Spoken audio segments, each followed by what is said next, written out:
The Arizona podcast is brought to you by Giant Protective Coatings, a flooring company that specializes in epoxy flooring and concrete resurfacing systems. They speak Spanish, they're in the LA area, and they are an amazing company to work with. They have awesome customer service and they give you honest quotes with great work, and I couldn't recommend them enough. So if you use the promo code ArrowsUp, you get a 15% off on your next project. So call them, reach out to them. You can find them at on the internet, triumphcoatingsca.com, and you can request a free quote and all that fun stuff. You can follow them on Instagram, triumph_coatings, and they do speak Spanish and they do great work, like I said.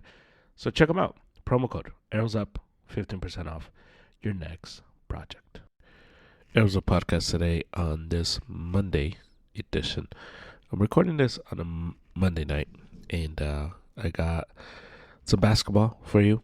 We're going to go through the West and Laker talk and sprinkle some soccer and some football, because NFL free agency is in full swing and the 49ers haven't done much except lose a bunch of players, and people are losing their minds. And I think it's important to keep things in perspective in terms of the moves that have been made.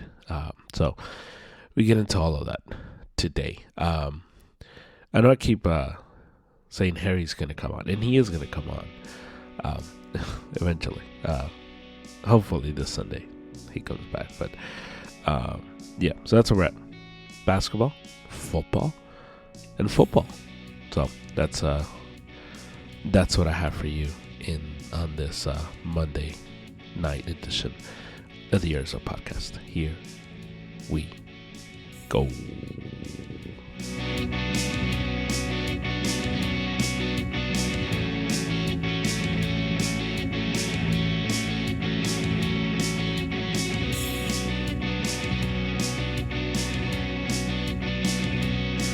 Monday night edition of the Arizona podcast. I have basketball for you. I want to do from here till the start of the playoffs. Kind of want to give you just an overview of where we're at with every conference. So I want to focus today on both conferences, but give you a little bit of what's happening. But I wanted to. I was going to do like one conference each week, but we don't have that many weeks left, so that wouldn't make sense. We'll do that next season. I think next season that makes more sense. And then the constant like Laker corner type of thing, because that's my team, and that's the team that I watch the most.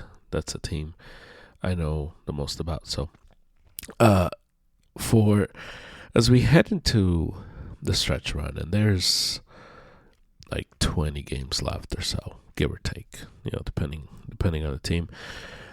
And we find ourselves in a situation where the seeds are getting locked up. I think number one seeds in both conferences are pretty set. I think Thunder and Cleveland are gonna take the number one seeds in both conferences. In the West, the number two is up for grabs. The Nuggets right now have it 42-23. The Lakers had it for a few days, but they've lost two straight. And now they're in number three. LeBron's out for minimum 2 weeks, so we'll see how that plays out. Memphis is in the mix, and the Rockets are in the mix. And the Warriors are climbing. They're number 6 with a bullet. They're climbing, man. So the number 2 seed, and don't blink now, but I mean, the Timberwolves are there too. So all these teams are just right there. I mean, if we wanted to just kind of put it just a little closer, it's Nuggets, Lakers, Grizzlies, Rockets, and the Warriors still need to to keep climbing, and they need the teams in front of them to lose. But we find ourselves in a situation where the West, the number 2 seed, becomes very important. The number 2, number 3 seed, because you avoid OKC till the Western Conference Finals. Now, if you're OKC, you want the Lakers and the Nuggets and the Warriors, like a combination of any of those three, to play each other 2-3 matchup, so that you don't have to play them until the conference finals. But what's setting up in the West is this crazy matchup where we're gonna have potentially the Warriors are all of a sudden just revived. Steph looks like a completely different guy now, and the Warriors now find themselves in a position where they can play OKC in the second round, the second round. As of now, where it stands now, the Lakers are 3, the Warriors are 6. We would have a Lakers-Warriors series, which would be incredible. And obviously, if you're Oklahoma City, you want like a variation of that. You want Lakers, Warriors, or Nuggets, Warriors to play each other, and then the winner of that plays the Lakers, or whatever, vice versa. You just want to avoid. You want those teams to beat each other up so that you can show up and you're playing the Clippers or Memphis or Houston or whatever variation is left. And so the West is going to be just a bloodbath. And in the bottom of the West, we find we're starting to see that Portland's starting to fall off. San Antonio's been falling off ever since the horrible Wemby news of his blood clots. Phoenix is not a threat at all. I mean, they're probably going to make the playing game, but they're not a threat. The Mavericks are just in a tough spot because they just are. They have like a bad spell over them.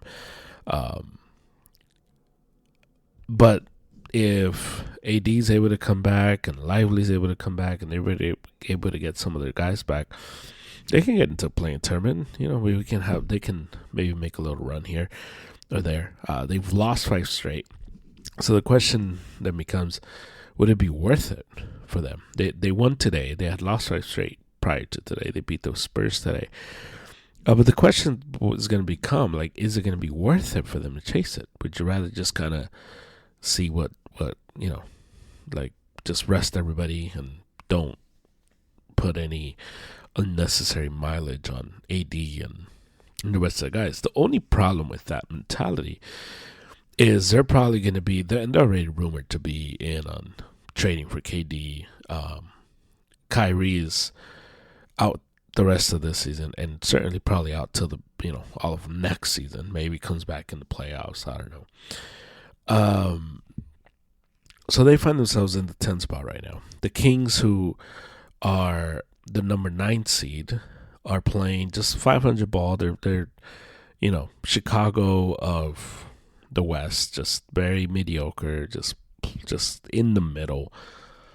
No threat to anybody at number 9. They find themselves at number 9. The Mavericks at 10. And the Clippers are an interesting team because the Clippers have, it all falls down to, what kind of Kawhi are we getting? And the thing is, we don't know. He is the ultimate, trick-or-treat guy. In terms of just, we don't know. If he's healthy, Kawhi can still be in the top 15 guys. He hit the game winner versus the Kings the other night. And everybody was like super pumped. He was super pumped. And Kawhi can give you that. Harden has been pretty good for them, and we know that they have really good coaching staff. And so the question for the Clippers is, it's more so just, can they keep up this run that they've been on? And over the last month or so, the answer has been no, they can't. It's just not sustainable. And so I don't trust that they're going to be able to be a big player once April rolls around, or mid-April rolls around. Then you got the Timberwolves, who have been the most disappointing team in the West, I would say. uh, them and the Suns, but the Timberwolves coming off of Western Conference Finals appearance, um, and who makes the dream team, and he plays he plays on the team, and you think, oh man, like he's around all those guys, he's gonna learn, and this, that, and the other, and it's just been a very disappointing season for them.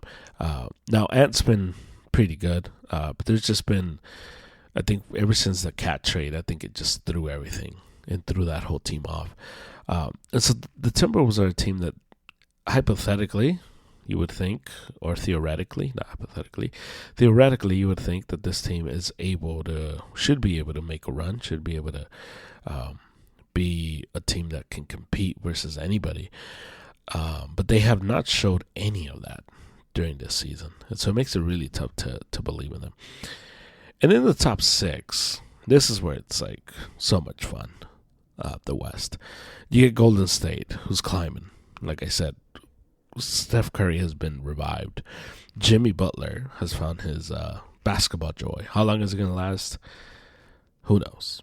Who knows? Maybe as long as, it takes to finish drinking one of Jimmy Butler's coffee. But, yeah, man, he's happy now. And if you're Golden State, that's all you care about. He gives you a chance. Now, do I think they're going to win 4 straight series? No. But they got a chance. And I think that's, if you're the Warriors, if you're the Lakers, that's all you want. You just want a chance. You just want to be able to get to the party. And Golden State, who was looking like a team who's kind of just stuck, maybe they make the play-in again. Now they're in top 6. They're climbing. They could probably catch the Rockets, and all of a sudden, they get the week off, for the playing games to start, and all of a sudden you get a very different. It's a very different team when you got to play these guys in the series where they're not going to be afraid of going into any environment. They're not going to be afraid of anybody. No moment's going to be too big enough for that team, and they become just a nightmare to play. Now, above them is the Rockets, who are young, and their youth is starting to show. Their experience is starting to show, and it's a team that is finding themselves just with all their warts kind of being exposed. They don't have a guy that they can go to at the end of the game to take them home. Don't have a closer. And throughout the year, they've relied on Fred VanVleet to kind of be that guy. And Fred VanVleet is a good player, but if he's the guy deciding the games for you, you're in bad shape. Memphis, the problem with Memphis is Ja is still unpredictable. We don't know when he's going to play, and Memphis finds himself. They're a lot of fun. They're a lot of fun to watch, and I think if Ja was more consistent, I'd feel better about picking them, but they're not. And even though they're the 4th seed, I just don't feel great. But Memphis, Houston in the playoffs would be a lot of fun. I can already see a few shoves and hold me back NBA fights happening between those two. You got the Lakers at number 3 right now. Luka, during this time that LeBron's going to be out for 2 weeks, this is when Luka should be able to get in shape. He doesn't look healthy. He's hobbling. He's not getting a fair whistle. He is complaining a lot, and that's just part of the Luka package. And the Lakers have no center, and no real center that they can trust. Hayes has been out with a minor injury, and the fact that the Lakers need Jackson Hayes, the fact that is a big loss of the Lakers, is huge. It's huge that's who they're out.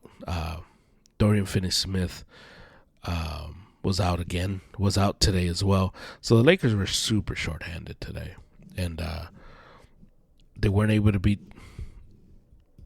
Brooklyn. They should have beaten Brooklyn. It's a horrible loss, but it is what it is. And I think the Lakers are going to be fine overall. I think as they get the guys back, and I think for the Lakers, it's just about getting healthy. And once you get to playoffs, it's 4 games, and can your 2 guys get you 4 games? And Austin Reeves is coming back from injury, and Austin Reeves has this like knack of just sucking off an injury. He just isn't a guy that comes back from after being out a few games and like just torches people. It's like he kind of has to get in rhythm, and he gets cold when he doesn't play after a few games. And then Denver, who, look, I think Jokic is the best basketball player in the world, and Jokic is having an all-world season. And one of the things about Jokic is that he, again, had a 30 and 15 game. He had a 30-20-20 game the other night. He has been incredible. And if it wasn't that because Shea was on a 53-win team, he would win the MVP, and he might still win the MVP because his team has been worse. His road has been tougher, and he has his team in the 2nd seed. And Denver is just not as good as the Denver teams in the past. Now, Jamal Murray has been playing a lot better. But they just don't have enough shooting. Aaron Gordon is out. And that's that's going to affect them. They just don't have enough shooting. They don't have enough defense, and that's what makes Denver not as scary as what they were in the past. And the Thunder, number 1 team, best team in... See, it's hard to say the best team in basketball because Cleveland has been really, really good. But they beat the hell out of Cleveland when they played. So we'll just say the best team in basketball. And the Thunder have just been playing extremely well. They lost today, but they're winners of 8 of 10. One of the best defenses. They have the best guard probably playing this year in SGA. And they just have everything, and they have lineups for every type of scenario. They can play big now. They can be physical. They can shoot the ball. They can play fast. A Thunder Warriors series would be so much fun to watch. That's what I'm rooting for. I'm hoping the Warriors are able to not play the Lakers or the Nuggets in the first round or the second round, and that they play the Thunder in the second round, and the Lakers and Nuggets play in the second round, and it would be amazing. That's what I'm rooting for. And that's the West. That's where we're at in the West as of March 10th. In the East, we have the Wizards, the Hornets, the Raptors, who we're not going to talk about. The Sixers, who we're not going to talk about because those teams are not worth talking about. The Nets had a good win today, but we're not going to talk about them either. The Bulls, not worth talking about because they are boring, and they're going to make the 10th seed, and they're going to make the playing game, and they might win one, and then they'll lose the other one, and that'll be the end of the Bulls.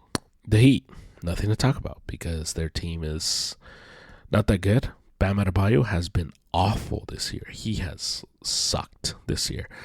And they're probably in a transition year. I would say rebuilding year, but it's Miami, and they find ways to get good real fast. So, but yeah, nothing to talk about when it comes to the Miami Heat. The Magic, they still haven't fixed their problem from last year, which is shooting.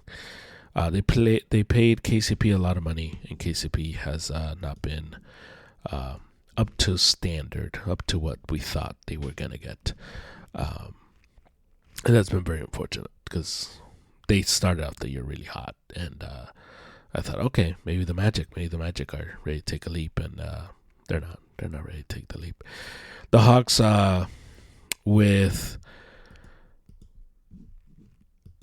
Hawks are a frustrating team because they have Trae Young running the show, and a Trae Young ran team is not a fun team. It's not a good team.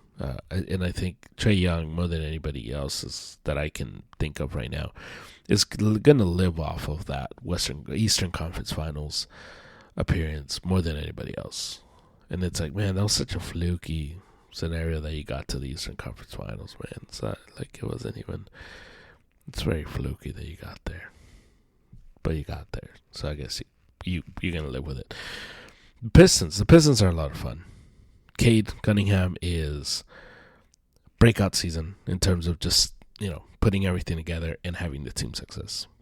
And you spend a year watching the Pistons, and the Pistons had been awful the last few years. And one of the things that we all would see from the Pistons over the last years is they had enough talent. They had all these young players, and we would think like, Monty Williams, what are you doing, man? Like, how are you damaging this team this bad? And the Pistons, credit to them, they cut bait, and they're still paying Monty Williams, but at least they cut bait and they were able to kind of salvage some stuff, and they were able to kind of regain some of the stuff that the Monty Williams was breaking. JB Bickerstaff has been phenomenal for them. He was really good with Cleveland last year, and he's been really good in getting this team to that next level.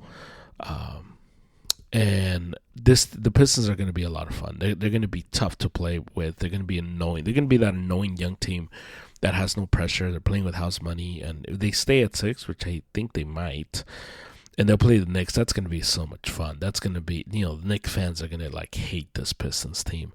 And the Pistons team are just going to be this annoying pest that just is attacking and coming after the Knicks over and over again.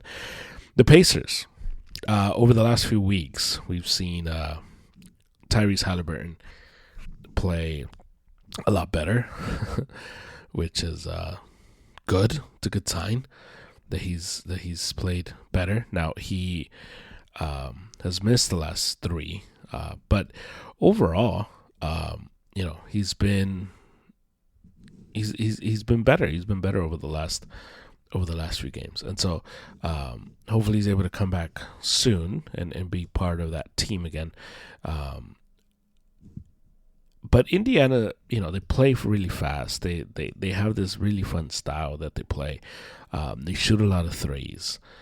And it's a team that finds themselves stuck because it's the same team that they were last year. There's no growth. They didn't get worse or better. They're just this exact same like carbon copy of the team that they were last year. And the problem with that is that everybody around them, the Pistons got better. The Bucks, you would think Giannis is going to be there this time. He got better. The Knicks, they're better. The Celtics were better. And I don't know if the Celtics got better, but Jason Tatum is better than he was last year. And Cleveland's better. So everyone around the Pacers got better. And they stayed the same. And that's not good. And that's why, that I am as lukewarm as I can be with the Pacers. The Bucks are an interesting team at the 4th seed because the Bucks find themselves with Giannis. And I will believe that Giannis can do anything. And I will believe that the Bucks are able to do whatever they can, whatever they want. And I'll believe any scenario with the Bucks because of Giannis. And that's just the reality. If Giannis is healthy and Giannis is going to be playing, then I can believe it. I will believe whatever because he is that good. And I think it's Jokic and I think it's Giannis, number 2, in terms of the best players in all of basketball. And that's it. I mean, it's really a bet on Giannis that I'm willing to even entertain anything else with them. And they would play the Pacers. As if it ended right now, they would play the Pacers. And the Bucks, this would be a good revenge story. And all of a sudden, you're in the second round. And who knows? Anything can happen once you get there. Because, again, as good as Cleveland has been, and they've been phenomenal. And they have a real number 1 guy in Mitchell. They got better overall. Their coaching is better. Everything is better about Cleveland. We still haven't seen them do it, and we've seen Giannis, do it. And I think that's the key. And it's almost like the last thing you have to clear for us to kind of believe in you and know you. You got to show it to us. The Celtics went through a year ago, and it's what the OKC is going to have to go through. OKC, if they play Denver, Lakers, Warriors in the Western Conference Finals, it's going to be like, they should win. They are the favorite, but they could also lose. And that doubt is coming from a place of, well, we've never seen him do it. And with the Bucks, we've seen them do it. We've seen Giannis do it. So that's the belief. The Knicks are without Brunson for 2 weeks. He twisted his ankle just in a bad way versus the Lakers last Thursday. And he's out for like 2.5, 3 weeks, whatever. I think the Knicks are going to be fine overall. If anything, this helps Brunson because Tibbs has, we all know Tibbs just runs his guys to the ground. So this gives Brunson like 2 weeks off, three weeks off, kind of just get rested, get ready, and kind of just hopefully this helps him down the stretch. But the Knicks should be fine. They should be able to survive. Should be a lot of cat. Should be just a really good defense played around them, and they should. They're probably gonna just be winning in ugly fashion, but they'll be winning. They're up 15 right now over the Kings as of now, and their schedule over the next few games is it's kind of brutal, at Kings tonight. They go at Portland, winnable game. At Golden State, that one's gonna be tough. Home versus the Heat, that one should be winnable. At the Spurs, winnable. At the Hornets, winnable. Home versus the Wizards, winnable. Home versus the Mavericks, winnable. Home versus the Clippers, that's winnable. And so it's not even a brutal schedule. I don't know why I say it was brutal. It's not even a brutal schedule. They get the one tough game versus the Warriors, and then the next tough game is March 28th at the Bucks. So it's not even this like difficult schedule that they have. So it honestly might be a blessing in disguise to get Brunson some good rest during this time. The Celtics beat the Lakers on Saturday, and Jaylen Brown, man, he just gets up for the Luka games. Everybody gets up for the Laker games. The Celtics had announced that everybody was coming back for the Laker game. They had rested a bunch of dudes for the Sixers, and guess what? They had rested a bunch of their dudes. Now were not available for their game that they had today versus the Jazz. And like, okay, how convenient. So the Celtics are playing really good ball. Tatum was phenomenal in that game on Saturday. And I think the Celtics are slowly turning it on. There's this Porzingis today said that he's dealing with some viral illness, and he's working through it and all that, and he should be good to go.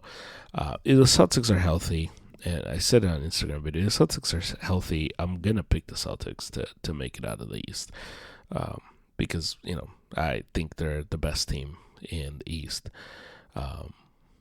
When everything's up for grabs. There's a reason why they were up 25-3 versus the Cavs 2 Fridays ago. There's a reason for that. You don't just go up 25-3 because you're lucky. It just doesn't happen. And the Cavs' best record in all of basketball, 54-10. And there's nothing else to add to the Cavs. They're playing phenomenal basketball. They beat the Bucks yesterday in a thriller of a game. And they just find themselves just continually raising the level. They have enough defense to play and compete versus the Celtics. And they don't fear the Celtics. Mitchell doesn't fear the Celtics, and that's going to be huge. So that's where we're at with the NBA. This is some football. As we have Champions League.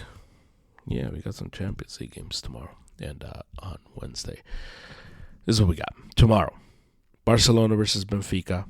Barcelona's up 1-0. Barcelona did a phenomenal job of escaping Benfica up 1-0. They had a red card, and they should be they should be able to take care of business at home versus a Benfica team that's overmatched. The game I'm looking forward to is PSG versus Liverpool, in a game that Liverpool kind of played for the tie, and at the end they got to score. I trust Liverpool more. They've been playing phenomenal in the league, and I just think they're gonna get it done. And on Wednesday, we got Real Madrid versus Atletico in a 2-1 aggregate score that Real Madrid is up, and I can't wait to watch that one on Wednesday. And I think Real Madrid should be able to go in there and beat them. I think Jude comes back for that, so that's going to be huge for Real Madrid. And in football, I want to end with football. All right, so the 49ers. So today, free agency started in the NFL, or what did they call it? They called it like tampering period, where teams could talk to the players and, kind of like, hey man, what's going on? Like they allowed that to happen. And the 49ers haven't won. They didn't win. They didn't win free agency, quote unquote. Let's go through this, because people are losing their minds. Or, what are the Niners doing? What's going on? Oh my God. So like, we lost Debo. He had requested a trade. He was going to be gone anyway. Debo was not going to be part of this team. If you've been following the team, you kind of knew he wasn't going to be. It was either him or Brandon Ayuk that was not going to be part of this team. And when Washington offered the 5th round pick, and when they said we'll take on the whole contract, it was a no-brainer move for the 49ers. 2, Dre Greenlaw, the Niners had put it out there that he, they were willing to keep him at the right price. They were willing to give him a prove-it deal. Denver, over 3 years, 30-something million. People are upset about that, and that's fine. Greenlaw's was the heart and soul of the team 2 years ago, and he was, when he came back versus the Rams, it was such an emotional game for everybody. But we forget that he was only able to play like a half a game, and then his body broke down, and down the stretch he just wasn't able to keep up. And I hope he's able to stay healthy. I hope he's able to be productive. But it wasn't smart to give him 3 years, $35 million, just because of an emotional connection. Charvarius Ward had made it clear he wasn't going to come back. He had, suffered tragedies in his family, and he had pretty much was like, every time I come to California, it's he was like traumatized, just because everything the bad that happened here. And so he was pretty much like, I kind of just need a new place. So he was never coming back. Kyle Juszczyk, who got released today, and everybody's kind of hurt. And a lot of his, his wife, oh man, he's been with the team since 2017. And look, I love Juice. Hope that he's able to land somewhere and win and be, he's a smart, awesome player, but he's also 34. In a position that's not a premium position. The only reason why he stayed on the team this past season was because he took a pay cut, and they asked him to take a pay cut again. He probably said no, and then I said, okay, yeah, but we got another choice, and so, and that's fine. Like, it's okay. Like, it's guys can't stay on the team forever. And Ufanga, who was really good. It was an all-pro 2.5 years ago. Had been hurt, and he kept getting hurt. And it's just, we don't want to invest in guys that are going to constantly be hurt. Just not good business. And the Niners had drafted Malik Mustafa, and he had a really good rookie year, and it was very apparent, like, he can do what Ufanga can do. And so we might not like the decisions and we might get too emotional, but the thing is, the Niners have been very smart, and I like it. I like the moves, or lack thereof, the lack of moves that they've done. And it's also important to understand that the Niners are making these moves in an attempt to change personnel, in an attempt to change the type of game that they're gonna play. And they go from 21 personnel, which you need fullback, to 12 personnel, which is more tight end dependent. And it's why they made the move to go after a tight end, and they got a tight end from the Jaguars today, and that was the move that was made in bringing in Luke Farrell. Because of the personnel change, and that's what's going to happen. You're going to bring in, Purdy. You're going to give him his contract. Now, the Josh Allen $55 million extension really helps the Niners, because this is going to help us to kind of for leverage with him. But either way, the Niners find themselves in a really good position. And I still believe that we can be a really good team heading into next season. I still believe that. We still have a really good roster, and it's only day one free agency. And one of the things we have to remember is it's not always the team that spends the most money and makes the most moves in free agency that wins. Just keep that in mind. All right? It's going to be fine, 49er friends. It's going to be fine. One other note. Over the weekend, Mike Silver had reported that the Niners were making a not scheme fit, but change, but a organizational change from Kyle making personnel decisions or having input to just like John Lynch and what the brass at the Niners, and I like that. I think it's Kyle needs to be just left to his own thing to coach. And I think and we've seen it so many times in sports, not just football, where the guy who picks the team also isn't able to coach the team, because those two jobs are two very different jobs.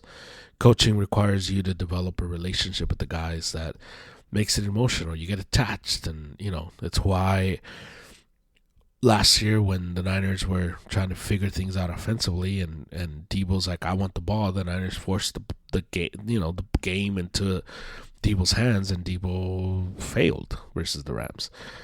Because that's coaching. Coaching, you want to keep the guys motivated. You don't want to lose them, and that's a very different job description than the GM. And so I like that move that the Niners are making, keeping Shanahan away. And maybe ask him, hey, what do you think of this guy? But he shouldn't have final say. And I think that's a good thing. So that's where we're at. That's where we're with football. My final thought. I've said this before. I don't know if it's been a final thought or not. I don't think it has. If it is, then I'm sorry. Sorry for recycling. Anyway. With all these signings, that we've seen, and all these signings that are being told, that we're being told of, like, this guy signed here, this guy signed there, and we're getting these alerts, and a lot of them is like breaking news, and it's like not everything is breaking, like not every move is a move that you're like, oh my God, this is like, I need to know about this right now. And I just think, that if we can find a way to kind of just make it like, hey, just, a wave, like, hey, update. Not everything is breaking. I think we just need to adjust that, because then people go, oh my God, did you see the new signing? And you're like, okay, cool, man. Sounds good. So yeah, that's my final thought. That's update. I think I might have done that one already. If I did, I'm sorry. Apologize.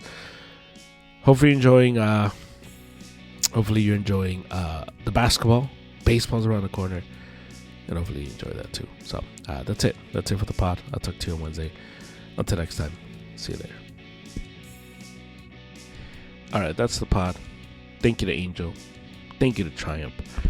Thank you to you for listening. You can listen to this podcast anywhere you get your pods. So please rate, review, and subscribe. I will talk to you again on Wednesday with Christian Worldview Wednesdays coming at you. So stay tuned for that as we just keep rolling here. You know, we just keep rolling here on the Arizona podcast. Harry will come back sometime before baseball. I keep saying it this week, and it's just not happening. So I'm just gonna shut up until he comes on. So that's a wrap. This is a roll call. Roll call. Cruz Azul find themselves. We ended. We find ourselves in a good position. We tied Monterrey on Saturday, and Sergio Ramos scores a goal. Does the C, and just a tough result versus Monterrey. Coming up tomorrow versus Seattle at home, the second leg of the round of 16 for the CONCACAF Champions Cup. So let's get it done, guys. Come on, viva la máquina. Let's get it done, please. Hala Madrid Wednesday, Champions League versus Atletico. So a chance to eliminate them again and keep moving. On Sunday or Saturday, I think it was Saturday, we beat Rayo. Was it yesterday? I'm all messed up with the time change. We were able to beat Rayo Vallecano, and in a 2-1 game, Mbappe scores, Vini scores, and we took care of business, tied Barca for the standings, and that is just good business if you ask me. Although we're tied, but Barca has a game to play, so it's, I don't really consider that we're tied. Barca is probably going to get the result and take first place. But we have to start playing better in La Liga. That's what's happening. Man U, glory, Man United. There was just a damaging, man. Ratcliffe, one of the owners of the team, pretty much was like, yeah, we're out of money. We're going to be out of money by November. And you're like, oh, okay. It's like, we're one of the biggest institutions in football and we're just out of money. Cool. Like, the Saudis should have just bought the team and we would not be in this mess. But we tied versus Arsenal 1-1 over the weekend. And Bruno tied the game. He had the goal. Well, I mean, he got us the league. He didn't tie the game. And it's frustrating, man. It's just a frustrating team. It's frustrating to see just this team over and over just kind of be stuck, and it's gonna take time. And I like that the team is backed up by the club is backing up our coach, and I think that's what you want to see more than anything else. Because Amorim is, he's kind of stuck in a really tough position, trying to fix the team that he's inherited and guys he didn't pick, and that's the reality of it. And that's what Ratcliffe talked about too in his interview. So, glory, Man United, as we take on. As we look ahead, we get Real Sociedad on Thursday. And hopefully we advance. Tied 1-1 in that one. We should have been up 1-0, but whatever. Neither here nor there. And Sunday versus Leicester. So we'll see. We'll see how it all plays out. And finally, Hala Madrid as no, I did that one already. See, this Monday, man. Monday killing me. Let's go Lakers. Tough loss versus the Nets. We get the Bucks on Thursday, so we get 3 days off. Much needed rest. And then it picks up Thursday, Friday, Sunday, Monday. And it's just like boom, boom, boom, boom. Thursday, Friday, Sunday, Monday, Wednesday, Thursday, Saturday, Monday. Like, it's just a tough stretch for the Lakers.